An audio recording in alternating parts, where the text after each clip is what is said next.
बिस्मिल्लाहिर्रहमानिर्रहीम। अस्सलाम वालेकुम। इस वीडियो में वी ट्राई टू अंडरस्टैंड कि सर्कुलर डेट क्या होता है और ये मुल्क की फाइनेंशियल पोजीशन के लिए किस तरह नुकसानदेह है। सर्कुलर डेट समझना बहुत ही आसान हो जाएगा अगर हम पहले पावर सेक्टर के बिजनेस सिनेरियो और इसकी ट्रांजैक्शन फ्लो को समझ लें। पावर सेक्टर के तीन मेन सेगमेंट्स होते हैं। First segment is power generation. इस सेगमेंट का काम इलेक्ट्रिसिटी प्रोड्यूस करना है। पाकिस्तान में इलेक्ट्रिसिटी गवर्नमेंट भी बनाती है अपने पावर प्लांट से, जिनको जेनकोस कहा जाता है, या फिर डैम्स के ज़रिए भी बिजली बनाई जाती है। लेकिन गवर्नमेंट की बनाई हुई बिजली मुल्क की डिमांड के लिए काफ़ी नहीं होती, इसलिए बाकी की बिजली प्राइवेट कंपनीज से बनवाई जाती है। इन बिजली बनाने वाली प्राइवेट कंपनीज को आईपीपीज यानी कि इंडिपेंडेंट पावर प्रोड्यूसर्स कहते हैं। Second segment is called power transmission. इस सेगमेंट का काम इलेक्ट्रिसिटी को जनरेशन सेगमेंट से डिस्ट्रीब्यूशन सेगमेंट तक पहुंचाना है। पाकिस्तान में ये काम national transmission and dispatch company NTDC करता है। एनटीडीसी एक गवर्नमेंट ओन्ड कंपनी है। Third segment is called power distribution. इस सेगमेंट का काम इलेक्ट्रिसिटी को ट्रांसमिशन सेगमेंट से कंज्यूमर तक पहुंचाना है। डिस्ट्रीब्यूशन कंपनीज को डिस्कोज भी एब्रीवेट किया जाता है। पाकिस्तान में डिस्ट्रीब्यूशन कंपनीज के नाम फॉर एग्जांपल लेस्को, आईएसको, गेपको वगैरह हैं।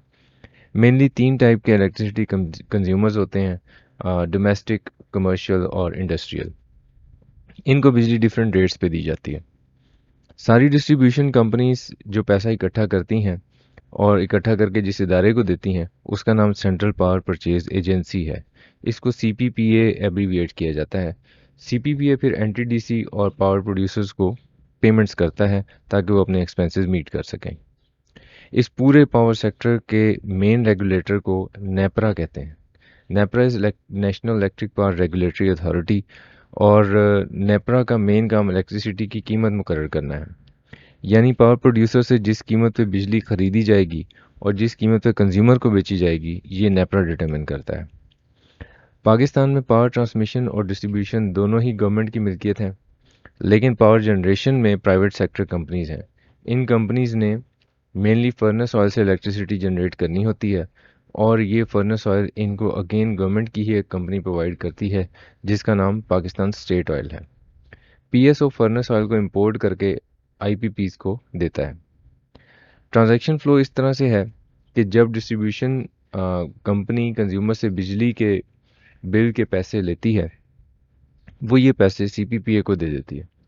सीपीपीए फिर ट्रांसमिशन सेगमेंट और जनरेशन सेगमेंट को पेमेंट करता है। आईपीपीज को जो पेमेंट की जाती है, उसी पैसे से ये आईपीपीज फिर पीएसओ को पेमेंट करते हैं, जिससे पीएसओ फ्यूल इंपोर्ट करता है। यानी सारे के सारे फंड फ्लो अब डिस्ट्रीब्यूशन कंपनी पे डिपेंडेंट होते हैं। अगर तो ये पूरे पैसे रिकवर कर ले तो पैसों की कोई फिक्र नहीं, पूरी चेन आराम से अपने खर्चे मीट कर लेगी। लेकिन एक्चुअली ऐसा होता नहीं है। इसकी बहुत सारी रीजंस हैं। हम सिर्फ इम्पोर्टेंट रीजंस को डिस्कस करेंगे। फर्स्ट रीज़न इज़ कि अगर गवर्नमेंट ये चाहती है कि आवाम को बिजली सस्ती मिले, तो वो इलेक्ट्रिसिटी कंज्यूमर को बिजली पे सब्सिडी दे देती है। सब्सिडी का मतलब ये है कि अगर एक यूनिट की cost let's say for example 12 रुपए है, तो डिस्ट्रीब्यूशन कंपनी आवाम को 10 रुपए चार्ज करेगी और 2 रुपए गवर्नमेंट को अपनी पॉकेट से देने पड़ेंगे। ये 2 रुपए सब्सिडी है। इस तरह आवाम पर बर्डन कम पड़ेगा और बाकी का बर्डन गवर्नमेंट पे शिफ्ट हो जाएगा। लेकिन अगर गवर्नमेंट के पास पैसे ना हो, तो फिर डिस्ट्रीब्यूशन कंपनी इतने पैसे ही नहीं कलेक्ट कर रही होगी जिससे ट्रांसमिशन और जनरेशन की कॉस्ट पूरी हो सके। Second reason is electricity theft. बिजली चोरी होने की वजह से बिजली यूज़ तो हो जाती है, लेकिन उसके बदले में कोई पैसे इकट्ठे नहीं हो रहे होते। Third reason is line losses, यानी पावर जनरेट होने के बाद कंज्यूमर तक पहुंचने तक कुछ बिजली वैसे ही ज़ाया हो जाती है। It's a phenomena, physics phenomena. और बिजली जनरेट तो हो रही होती है, लेकिन कंज्यूमर तक पहुंच ही नहीं रही होती। इन सब रीजंस की वजह से डिस्ट्रीब्यूशन कंपनी इतने पैसे नहीं कलेक्ट कर पाती कि सीपीपीए जनरेशन कंपनीज को पूरी अदायगी कर सके।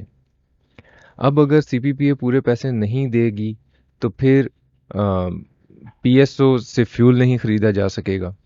लेकिन अब मसला ये है कि पावर जनरेशन को शट डाउन भी नहीं किया जा सकता, क्योंकि बिजली के बगैर इकॉनमी नहीं चल सकती। मजबूरन पीएसओ, जो कि गवर्नमेंट की कंपनी है, वो जनरेशन सेगमेंट को फ्यूल इंपोर्ट करके दे देती है। लेकिन जनरेशन सेगमेंट गवर्नमेंट की इस कंपनी को पूरी पेमेंट नहीं करता, क्योंकि जनरेशन सेगमेंट कहता है कि पहले मुझे सीपीपीए पूरी बनाई हुई बिजली की पूरी पेमेंट करे, तो तभी मैं पैसे पूरे अदा कर सकूँगा।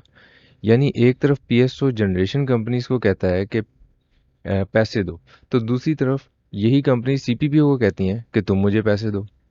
अब चूँकि सीपीपी और पीएसओ दोनों गवर्नमेंट के हैं, इसलिए काम चल जाता है कि गवर्नमेंट कहती है कि चलो अगर आप पीएसओ को पैसे नहीं दे रहे तो कोई बात नहीं, सीपीपीए भी तो आपको पेमेंट नहीं कर रहा। लेकिन मसला ये है कि पीएसओ ने फर्नेस ऑयल इंपोर्ट करना होता है, इसके लिए पैसे चाहिए होते हैं, और फर्नेस ऑयल मुफ्त नहीं मिलता और ना ही हमेशा उधार मिलता है, पेमेंट तो करनी ही पड़ती है। अब चूंकि इंटरनेशनल ट्रेड यूएस डॉलर में होनी होती है, इसलिए फर्नेस ऑयल की पेमेंट भी यूएस डॉलर में करनी होती है। रिजल्टेंटली गवर्नमेंट को या तो फर्नेस ऑयल उधार लेने के लिए किसी मुल्क की मिन्नत समाजत करनी पड़ती है, या फिर डॉलर्स उधार लेने पड़ते हैं, जिससे फिर फर्नेस ऑयल की पेमेंट की जाती है। ये है वो मसला जो सर्कुलर डेट कहलाता है। पावर जनरेट तो होती रहती है, लेकिन बिजली के हर यूनिट के साथ गवर्नमेंट पे कर्ज बढ़ता जाता है। In a nutshell, circular debt is the shortfall of payments which CPPA has not been able to pay to power generation companies. I hope this was informative for you. Thank you very much. Take care.